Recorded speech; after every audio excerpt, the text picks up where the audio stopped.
है।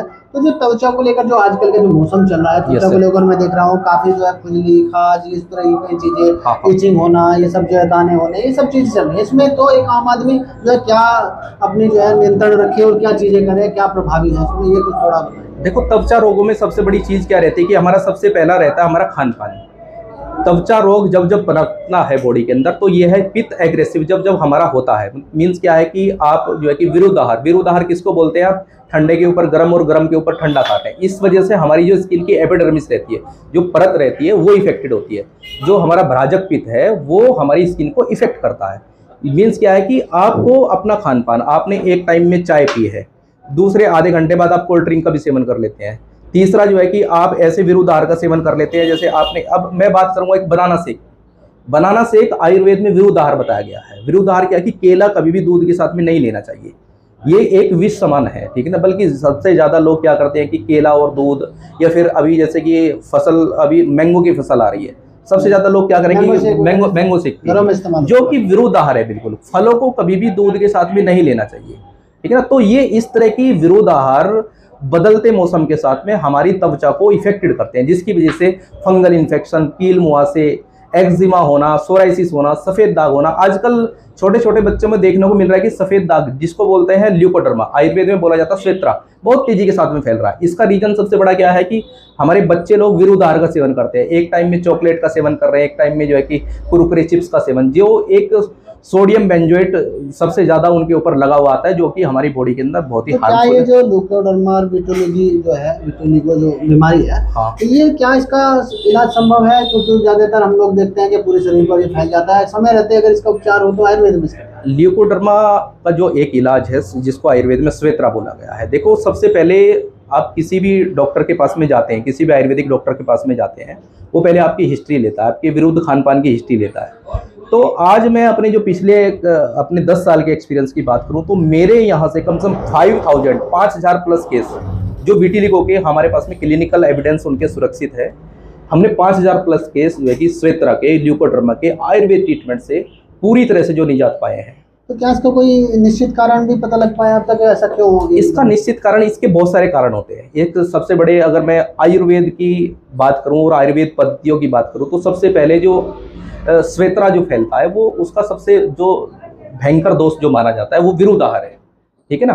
तीसरी बात होने के चांस रहते हैं, क्योंकि ये कुष्ठ रोगों में आता है, इसको कुष्ठ बोला गया, महाकुष्ठ, ठीक है ना। वो एक क्या चीज मैं आपको बताऊं कि इसको देव प्रासर्वी एक चिकित्सा है हमारे आयुर्वेद में, कि मीन्स हम हिस्ट्री लेते हैं कि हमने देखा ये विरुद्ध आहार भी इसका नहीं है, ठीक है ना। तीसरा, इसके पाप कर्म भी ये सम्मिलित नहीं है ना।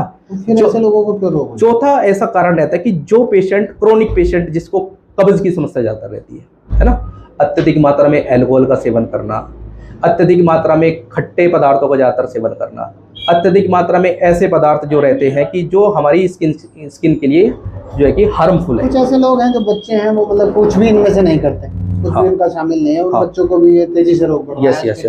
तो ऐसे बच्चों को मतलब क्या तो उनका प्रिकॉशन ले, और उनका बीच क्या कारण हो सकता है? देखो, तीसरा जो सबसे बड़ा कारण है, एक जेनेटिकली कारण है, अनुवांशिकता जिसको हम बोलते हैं। मीन्स उसके माँ बाप को अगर नहीं है, अगर उसके नाना नानी या दादा दादा को है, तो ऐसे जीन्स भी बच्चे के अंदर आते हैं। तो एक हिस्ट्री ये भी है कि हिस्ट्री नहीं है तो अनुवांशिक वाली, तो फिर क्या? तो उसका एक विरुद्ध खान पान जो है कि वो अपने बच्चों का लाइफ स्टाइल आप देखें कि वो किस तरह के, वो स्कूल जाता है, कैसा खान पान करता है। ठीक होने की क्या संभावना है, किस तरह से हम इसको उपचार? इसको ठीक होने के, देखो आप सीधे सीधे, एक तो अपना prevention is better than cure, इलाज से अच्छा फरेज होता है, इसलिए ये सब चीज बोली गई है कि एक तो आप अपने बच्चे को फरेज का मतलब ल्यूकोडर्मा में कोई भी इस तरह की सफेद रंग की चीज पेशेंट को नहीं खानी होती है, ठीक है ना, क्योंकि ये हमारे मेलानोसाइट्स को इफेक्ट करती है।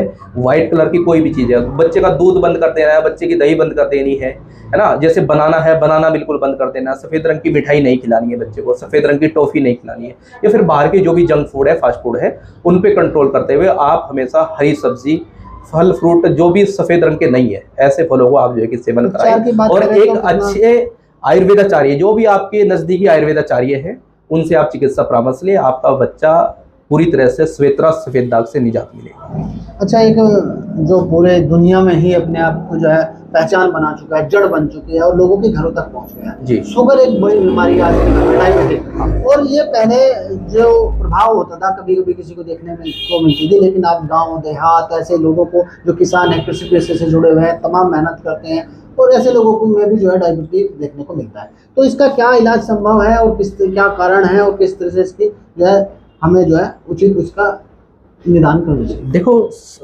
आयुर्वेद में हमेशा जो निदान रहता है वो हमेशा सबसे पहले जो कोई भी डॉक्टर है वो उसकी हिस्ट्री पे जाता है, उसके खान पान पे जाता है। आज के टाइम में पहले क्या था कि पहले के लोग जो थे कि वो ज़्यादातर अनुवांशिकता से रिलेटेड जो शुगर है उससे पीड़ित थे, ठीक है ना। लेकिन आज के टाइम की जो सबसे बड़ी समस्या जो डायबिटीज़ की समस्या है वो सबसे बड़ा हमारा खान पान है।